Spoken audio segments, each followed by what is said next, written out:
জাটকা সংরক্ষণ ও ইলিশের উৎপাদন বাড়াতে বঙ্গোপসাগরে ৫৮ দিনের নিষেধাজ্ঞা শুরু হয়েছে। এই সময়ে সমুদ্রের সব ধরনের মাছ ধরা বন্ধ থাকবে। দীর্ঘদিনের দাবি অনুযায়ী ভারতের সঙ্গে একযোগে এই নিষেধাজ্ঞায় খুশি জেলেরা। সামুদ্রিক ৪৭৫ প্রজাতির মাছের অবাধ প্রজনন আর জাটকা সংরক্ষণে এতদিন বাংলাদেশের জলসীমায় মাছ ধরার নিষেধাজ্ঞা ছিল ২০ মে থেকে ২৩ জুলাই পর্যন্ত। আর ভারতীয় জেলেদের জন্য দেশটি এই নিষেধাজ্ঞা ১৫ এপ্রিল থেকে ১৩ জুন পর্যন্ত বলবৎ রাখে। ফলে যখন বাংলাদেশের জেলেরা অবরোধে অলস সময় কাটাতেন, তখন বাংলাদেশের জলসীমায় দাপিয়ে বেড়াতেন ভারতীয় জেলেরা।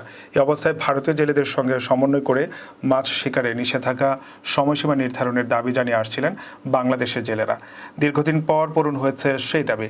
নিষেধাজ্ঞার সময় নিয়ে নতুন প্রজ্ঞাপন জারি করেছে মৎস্য ও প্রাণী সম্পদ মন্ত্রণালয়। এদিকে সমুদ্রে মাছের সংকট দেখা দেওয়ায় নিষেধাজ্ঞার আগেই খালি হাতে ফিরছেন অনেক জেলে।